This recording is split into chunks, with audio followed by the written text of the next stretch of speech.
stay fully engaged with FEMA, as well as other federal, state, and local agencies to support the whole-of-government recovery efforts related to Hurricane Helene, and have begun preparations to respond to Hurricane Milton, providing capabilities that best support those needs as identified by the governors in each of the affected states.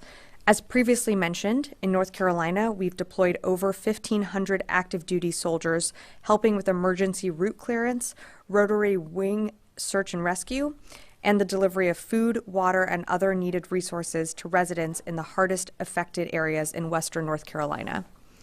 On top of that, you have the U.S. Corps of Engineers, who have nearly 500 personnel manning 12 emergency operations centers throughout the areas impacted by Hurricane Helene, to include 3 of those in North Carolina. We know the foundation of our uniformed response comes from our National Guard, who now have roughly 5,000 Guard members from 19 different states doing just phenomenal work across the board, serving these impacted communities. And in Florida, more than 5,000 members of the Florida National Guard have been mobilized to prepare for recovery efforts from the imminent arrival of Hurricane Milton. Additionally, U.S. Army North is preparing high-water vehicles, helicopters for search and rescue operations, forces logistics support to FEMA search and rescue teams, medium-lift helicopters for moving personnel and equipment, and command and control and sustainment for DoD forces, and has moved personnel and equipment from their contingency command post to Fort Moore, Georgia, as they stand ready to respond to support requests from FEMA and state leadership. Shifting gears, this morning Secretary Austin spoke by phone with Japan's Minister of Defense, Nakatani. Secretary Austin congratulated Minister Nakatani on his recent appointment at a time when the United States and Japan continue to make historic progress on alliance priorities. The two officials reaffirmed their commitment to modernize alliance command and control and expand bilateral presence in Japan's Southwest Islands. They also reiterated the importance of deepening defense cooperation with regional partners to advance a shared vision of a free and open Indo-Pacific region. Secretary Austin also spoke by phone today to new NATO Secretary General Mark Rutte. The Secretary congratulated him on his recent appointment as the alliance's new Secretary General, and the leaders reaffirmed their commitment to advancing NATO's priorities. Readouts of both calls will be available on defense.gov later today. On Secretary Austin's bilat with Minister Galant, we were just informed that Minister Galant will be postponing his trip to Washington, D.C. Secretary Austin looks forward to seeing him soon. And finally, as many of you are aware, due to Hurricane Milton, President Biden is no longer traveling to Ramstein to participate in the Ukraine Defense Contact Group. We are still working through what that means for the Secretary's schedule, but when we have an update, we'll be happy to share. With that, I'd be happy to take your questions. I don't see AP. AP is on the phone. Lita Baldor, Associated Press. Hi, thanks, Sabrina. On the postponing of the Galant visit, do you have any sense whether this has an impact on what Israel may or may not do regarding strikes on Iran at all? And did the Secretary speak with him, or is there a call on that planned? Thanks, Lita, for the question. So in terms of impact on Israel's response, again, I'm not going to speak for the Israelis and their operations. We certainly can remain in touch, whether it be in person via a meeting, should that be, scheduled for a later time, or via phone. I'm not aware that the Secretary has spoken to Minister Galant today, but of course, it's still early, and they're in touch pretty frequently, so a call could always be scheduled for later today or later this week. And that being said, we still continue to consult with the Israelis on, what their response might be, but I'm just not going to speculate further beyond what I said. I'll come into the room. Jen. So what was the reason that Minister Galant gave for canceling the trip? You'd have to speak to the Israelis on that one. I was just told that that he postponed his trip. How much equipment has CENTCOM moved out of Tampa? How many warplanes, ships? What's happening? And have they moved all personnel out, or are they keeping a skeleton staff? So in terms of how much equipment has been moved from CENTCOM, from MacDill, I would refer you them to speak to that. I don't have those specific numbers, but I know that they've taken a number of precautions to move aircraft out, taking protective measures. There is an evacuation order in place.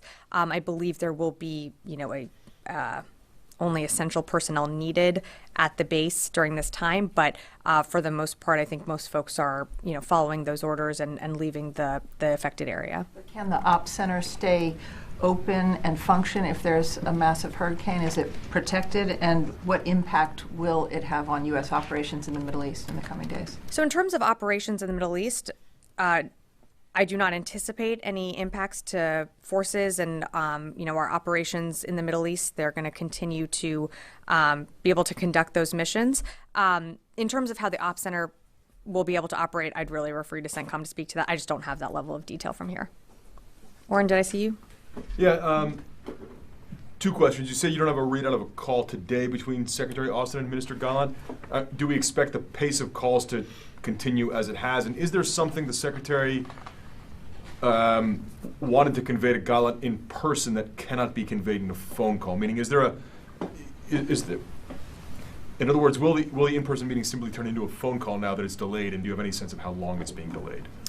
I don't have a sense of how long Minister Galant's visit has been postponed. I refer you to the Israeli Ministry of Defense to speak to that. No, there's nothing that can't be discussed over the phone that can be discussed in person. Certainly in-person visits allow for just, deepening the relationship, being in person. The question that Lita had asked me was, has the Secretary spoken to Minister Galant today? And I just am not aware of any call that has taken place. That being said, there always could be one that lands on the books for later today, later this week, next week. I think that they remain in regular touch. Let's leave it at that. Yes, Charlie. I'm curious to know who initiated Galant's visit here to begin with. Was he beckoned by the Secretary of Defense, or was it maybe his idea that maybe they needed to have a face-to-face? I don't think the Secretary of Defense beckons anyone. This was a visit that was scheduled by Minister Galant, and of course the Secretary would always love to host him at the Pentagon, and that's what we were going to do tomorrow. The visit's been postponed, and we'll work with Minister Galant's office. Should his trip be rescheduled to a later date, I'm sure the Secretary would be happy to host him again at the Pentagon. But it was Minister Galant's idea to come visit. Minister Galant was traveling to the U.S., and the Secretary welcomed him to the Pentagon to host him here for a bilateral meeting. Joe. Thank you, Sabrina. I guess you are aware of some reports are saying that Prime Minister Netanyahu asked Minister Galant not to go to Washington. I guess you are aware of that, and if you have anything to say in regards to those reports. Thanks for the question. I am aware of those reports, and I think I'm going to stay out of Israeli politics. I mean, would you rule out such a thing between U.S.-Israel relations? I don't have any comment on the reporting that's coming out of the region. What I can tell you is that the Secretary has a great relationship with Minister Galant. I think they've now spoken probably over 80 times, ballpark. They remain in constant communication, whether it be an in-person meeting here or, meetings, phone calls that need to be done remote. That relationship still maintains and can be done, at any time, any place in the world, including when the Secretary is back on, has been on travel and taken calls, over the Mid-Atlantic. Okay, my last question is, we all know that Secretary Austin was planning to go to Israel, and then he canceled it. And then now Minister Galant was planning to come to the Pentagon tomorrow, and then it got postponed. Is it fair to say that there are kind of tension between both Secretary Austin and Minister Galant?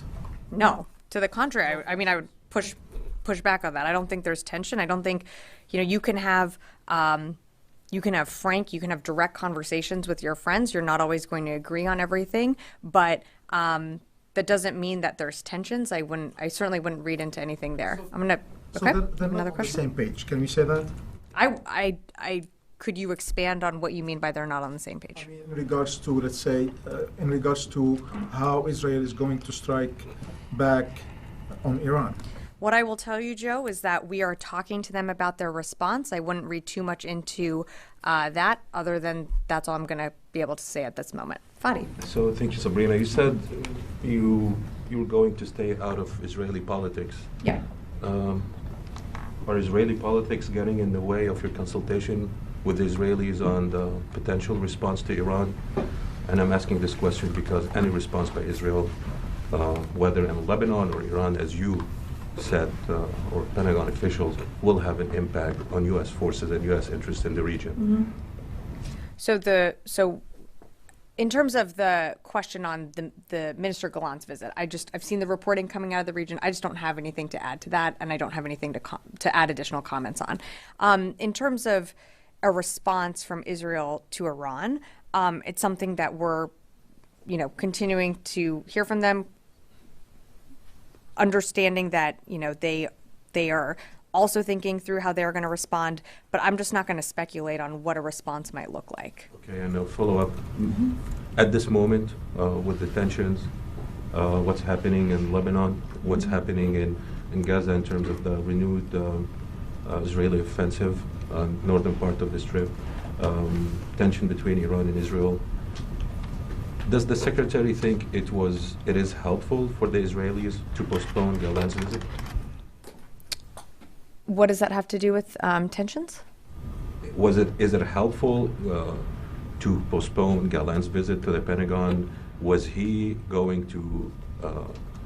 He was going to discuss all of these topics, and my question is, do you think that will have an impact on the depth of discussions?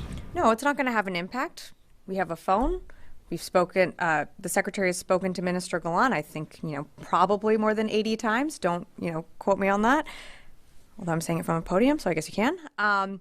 But, approximately over 80 times he's spoken to Minister Galant. They have a good relationship with each other, Fadi. They can pick up the phone at any time, at any hour of the night, and speak very candidly to each other, whether that's a meeting that's done in person or a meeting that's done over the phone. It's a conversation. And no matter what, that's something that I think both sides can appreciate. So I don't think that Minister Galant postponing his trip, I wouldn't read too much into that, other than that it's postponed, is what we've been told. And the Secretary will welcome him to the Pentagon when he's in the United States. If I may ask a question about Gaza, finally. Sure. So the administration position and the Secretary was very clear that you don't want to see a permanent expulsion of or occupation of northern Gaza, or pushing the population out of that part of the Strip. However, based on the available information and what local authorities are saying, they're asking 3 hospitals to evacuate: Kamal Adwan, Al-Dunisi, and Al-Auda. These hospitals have been supporting the population in the northern part of Gaza. What is your understanding of what's happening in terms of Israeli operation there? So, Fadi, I can't confirm. I appreciate that you're telling me that. I don't have any reporting on that. Don't have anything to, I'm not aware of that. What I can tell you is that the Secretary has been very clear, and we've said this both publicly and privately, that when it comes to the battle space, making sure that civilians are taken into account and making sure that the civilians are moved out of the battle space is something that the Secretary continues to impress upon Minister Galant, and not just from this building, but other buildings in this administration also continue to reiterate that message. So while I can't comment on those specifics, I really just haven't seen those reports. I would say that, we've been pretty clear and firm on our position from the beginning when it comes to civilians in the battle space. Well. Thank you. Since you called for a ceasefire in Lebanon about 2 weeks ago, things have really deteriorated in Lebanon, in Beirut specifically, and Israel is bombing the residential areas every single night live on TV. So on that, considering that you also called for a ceasefire, are you supportive of what you've seen so far from Israel? Do you approve of all of that, and are you supporting what's been unfolding so far? So we're supportive of Israel targeting Lebanese Hezbollah, and I think I'd remind you that, we're 1 year from October 8th of last year, when Hezbollah started launching rockets into Israel following the October 7th attack. So in terms of, Israel has a right to respond and target Lebanese Hezbollah, but it has to be in a way that, of course, takes into account civilians in the area, and to Fadi's point, minimizes civilian casualties and takes into account that those civilians in the battle space. So that's something that, the Secretary, you can look back at our many readouts that we've put up, but that's something that he's, pretty much brings up in every single call. Regarding the imminent Israeli attack on Iran that's expected, you always said so far, if I remember correctly, we're in for the defense of Israel, but we're not going to be attacking jointly with Israel. So far, you've refrained from ruling that out. Are you in a position to say we're not going to be joining an Israeli military operation against Iran for this retaliation? We've been pretty clear that we don't seek war with Iran. We're going to talk with the Israelis about their response. Again, a response that hasn't happened. I'm just not going to speculate any further. Carla, I'm going to go to Carla. Yeah. Just to follow up on your topper, there is a NATO Defense Ministerial next week, I believe the 17th and 18th. Is the Pentagon considering lumping in the UDCG, the Ukraine Defense Contact Group, at that ministerial in order to continue having one this month? Carla, as I mentioned, we're just figuring this out right now. So, when there's more updates to provide, I certainly will. But, the president just pulled down his trip this morning. So, again, we're working through those details. When we have more, we'll provide it. And then, since it is now 1 year since the massacre, the Hamas massacre on October 7th, there have been some criticisms that wiping out and destroying Hamas in Gaza is an unrealistic goal. Does the Pentagon agree with those criticisms?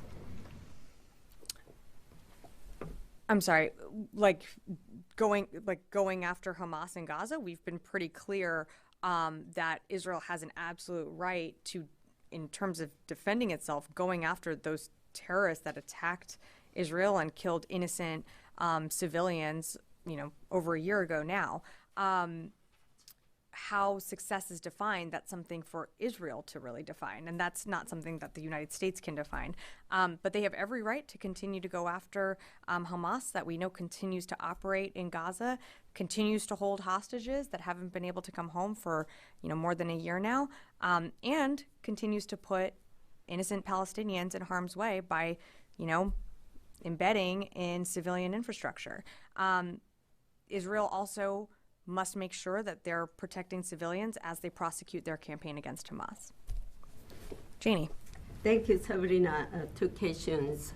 It was reported that North Korean military officers were confirmed dead, 6 persons, and 3 were wounded in Russian-occupied territory due to a Ukraine missile attack. What do you think about North Korean militaries fighting for Russia's war in Ukraine? So I haven't seen those reports, Janie, so I can't confirm that. In terms of support to Russia, we've certainly seen North Korea willing to support Russia by military means. It's something that we continue to monitor, but what we're more concerned about is supporting Ukraine and what it needs to be successful on the battlefield. And you're going to see us continue to do that. Today, South Korea's defense minister said that since North Korea and Russia have established a mutual military cooperation relationship, there is a possibility that additional North Korean troops will be dispatched to Russia. How does the U.S. view this? Yeah, Janie, I don't have anything more to add other than what I said. I'm not aware of these reports that you're citing, so I just really can't offer further comment on it. Yeah. Thank you, Sabrina. There were some reports of explosions in the city of Isfahan in Iran last night.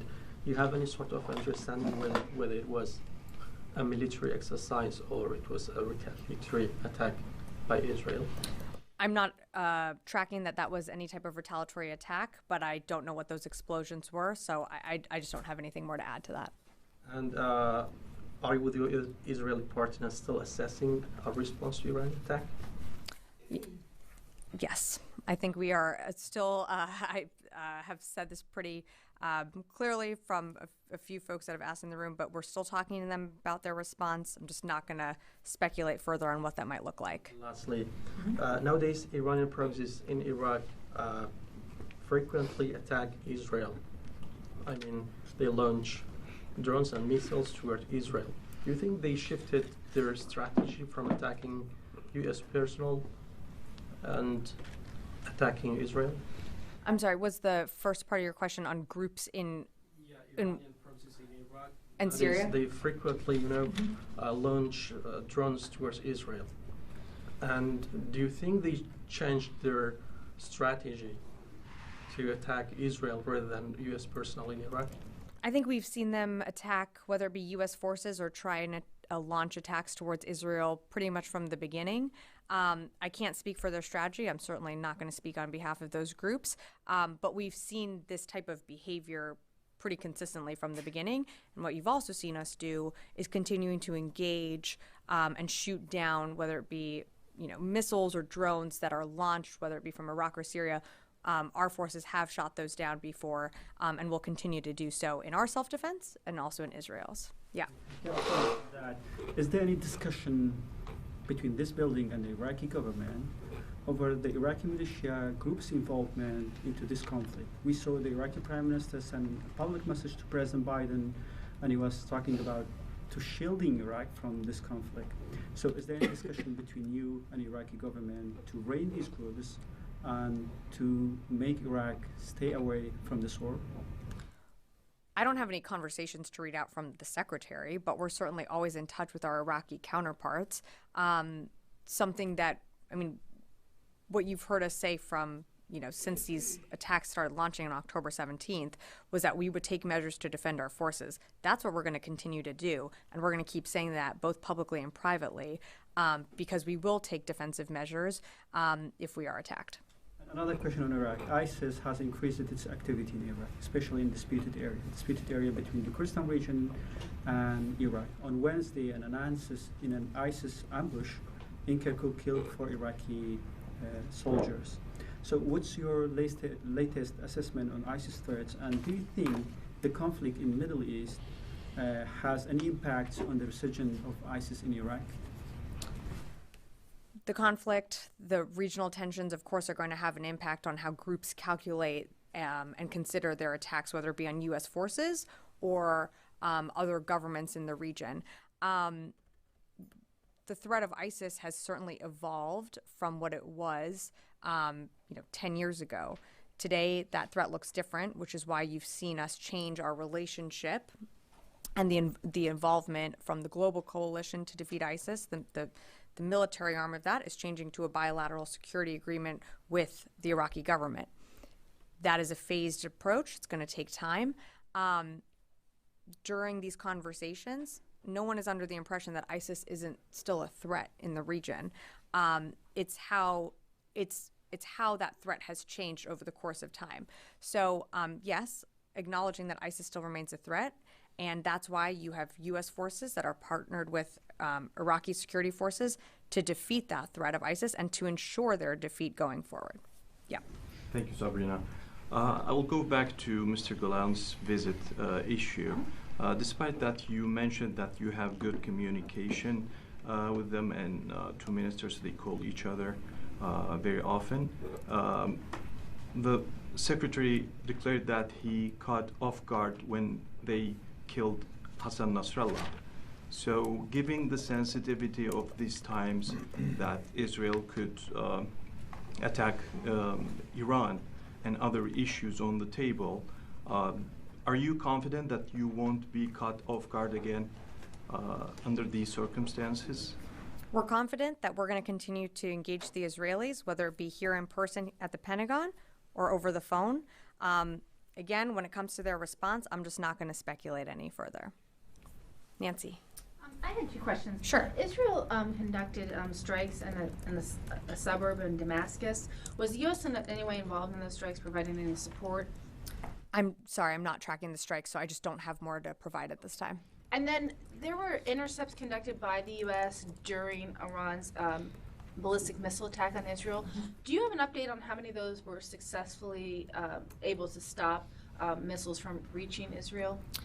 I don't have an assessment yet. I know that was ongoing, and that Central Command was doing their assessment. I think, given also the hurricane, there's some there might be some delays in us getting you some information. I'm happy to follow up with. I'm sure everyone is interested, so I'm happy to follow up on that. But I would, also leave it to CENTCOM to allow them to finish their assessment, and it might just take a little bit more time. Yes. Thank you very much, Ms. Sabrina. Has the U.S. military had any discussion with Pakistan in case things flare up between Israel and Iran? There's always mill-to-mill communications and conversations that happen. I'm not tracking anything at the secretary's level, though. Okay. This Indian senior journalist claimed that there are about 15,000 Indian contractors in Israel right now.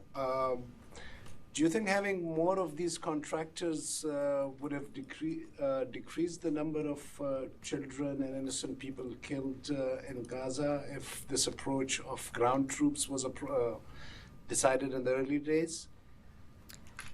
I just don't have anything to add to that, and I'm not aware of contractors being on the ground or. Ground operations since day one in Gaza. Do you think that would have decreased the number of innocent being killed, or no? By different countries. Israel having a small military, if they had these contractors, like right now they have about 15,000 of them from India. Do you think that would have decreased the number?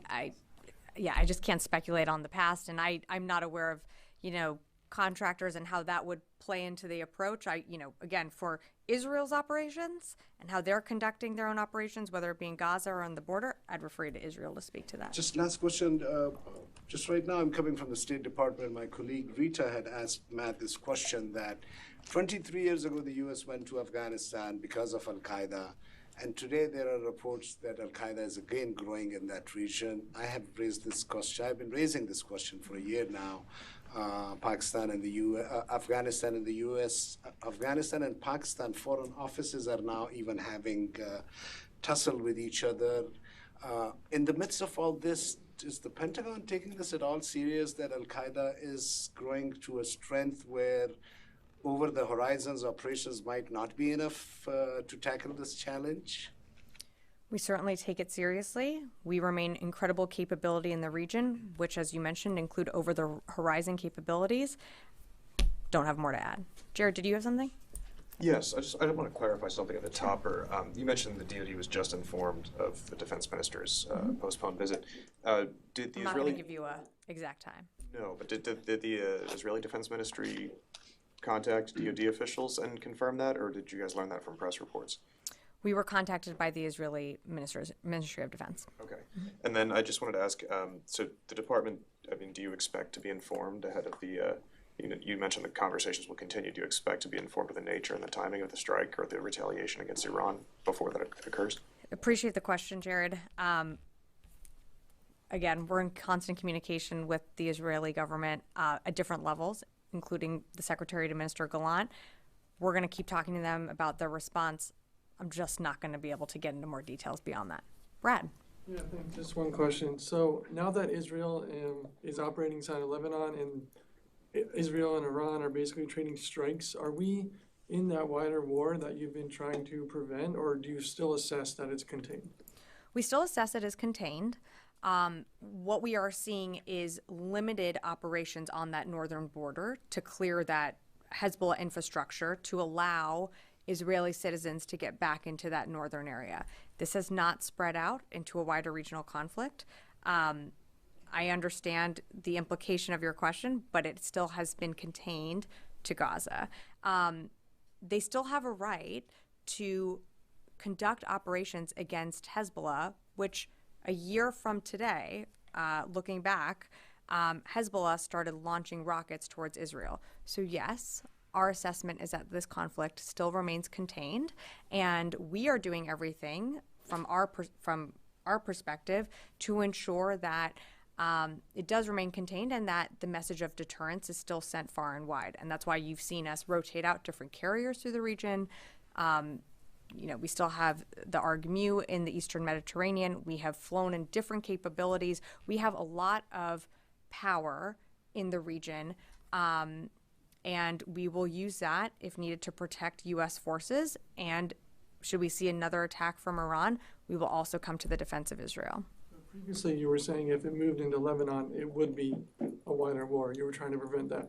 So how is that not? We still do not assess that this is a wider war, though. What they are doing is clearing and creating I'm trying to think of the right words, but a zone in which they can safely get their citizens back who have been displaced from the attacks that Hezbollah started launching on October 8th. Again, that was the next day following a brutal terrorist attack that killed, many innocent people, and following that day that also, we still have hostages in Gaza. So they have every right to go after, a terrorist organization that is on their border that started launching attacks on October 8th. And I might remind you that these same terrorists that, started those attacks on October 8th, some of them are responsible also for the death of Americans. So I think it's time to just put things in perspective here. The war is still, as we assess, it's still contained. Did I see a question over here? Yeah. Yes, thank you very much. You may have seen published reports that Israel has now several dozen military vehicles and an unknown number of troops adjacent to or surrounding the Unifil, United Nations peacekeeping force in southern Lebanon. What is the Pentagon's view of this apparently intimidating behavior by the Israelis, and has the Pentagon warned the Israelis to keep their to not attack that base with its approximately 300 Irish soldiers? I haven't seen those reports, so I'm sorry. You're reading it to me as I'm up here. I'm not aware of this. What I can tell you is what I know, in that they are conducting operations along that northern border that has infrastructure that Hezbollah uses. I'm going to let you reach out to the Israeli government to speak on behalf of their own operations. I can just give you a very top-level assessment of what they have told us.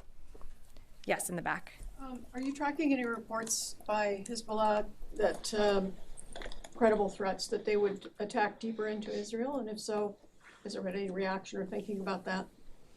So I'm not going to speak to intelligence assessments, but we have seen them launch, attacks previously from within Lebanon that, could be assessed to reach deeper into Israel, that have been, intercepted by Israeli air defenses. But I just don't have a wider assessment for you. Did I see one more here? Yes. I wanted to follow on from Jen's question. So Sure. The Command Center for America's, might be argued, most dynamic region, CENTCOM, MacDill, it's been shut down, disrupted, at least moved 6,000 personnel or more. Is there a sort of dedicated fallback facility for those instances? I know it was shut down for Helene as well, or Helene. And then secondly, can MacDill itself, does it have the defenses to withstand a storm of this magnitude? I think those are great questions, Charlie, and I don't want to give you the wrong information. I honestly just don't have that here. I would refer you to MacDill to speak to that. What I can tell you is we're never going to allow our operations around the world to be disrupted. So there will be a continuity. Command and control will still be, operational. The missions will still continue wherever they are around the world. CENTCOM has, purview over. But for more specifics on the center that Jen, asked about, I would just refer you to CENTCOM or to speak to that, as I just don't have those operational details in front of me. But what I can tell you is I know that some people are evacuating, obviously, because of the storm. Want to make sure our personnel are taken care of. But for more on the facility itself, I'd refer you to MacDill to speak to that. Is General Kurilla back at CENTCOM? I believe so. Yeah. Okay, I got one and then two, and then we'll wrap up. Yeah. In advance of Hurricane Milton, how many active duty forces or equipment is on standby, ready to deploy if needed, called upon? Sure. So already we have 5,000 National Guard that are already mobilized.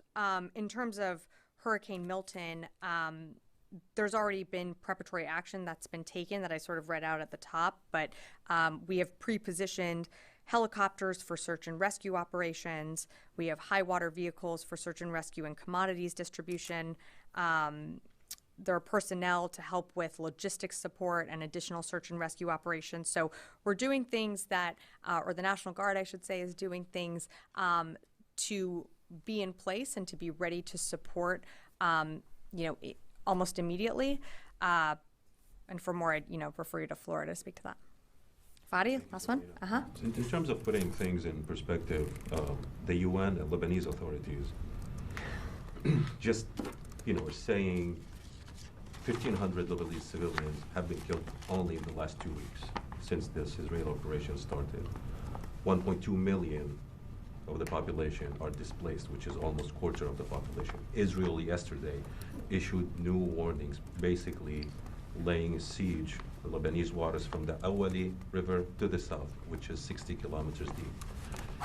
Tens of evacuation orders from the southern parts of Lebanon, striking in Tripoli in the north, Beirut every night, Bekaa in the east, Saida on the coastal. Does this sound like a limited operation and its impact? And we heard a lot from you here on the podium that the Israeli operation in Gaza, in Rafah, was limited. And now we know almost 40% of that city was destroyed. How is that operation, from your perspective, and Lebanon is limited, if the impact is so devastating on the country? Fadi, what I can tell you is that, we understand that there's certainly been impacts to civilians, and civilians have been displaced. There have been, whether it be in Gaza or in Lebanon, there are civilians that are getting caught in the battle space. And that is something that we have continuously urged the Israelis when they are conducting their operations. They have to take into account civilians. We are not on the ground conducting these operations. So again, I can't speak to the operations itself. I can just speak to what we are here doing at the department and what we're going to continue to do. And the Secretary is going to continue to impress upon Minister Galant that civilians need to be accounted for in the battle space. In terms of their operations, from what we understand, Fadi, it is still limited. We're going to have a conversation at some point with Minister Galant more about what these operations look like, but our understanding is that they are limited and constricted to that border, northern border area, and we're going to keep. These are very direct conversations between two people, and we're going to continue to have them. Okay, thanks everyone.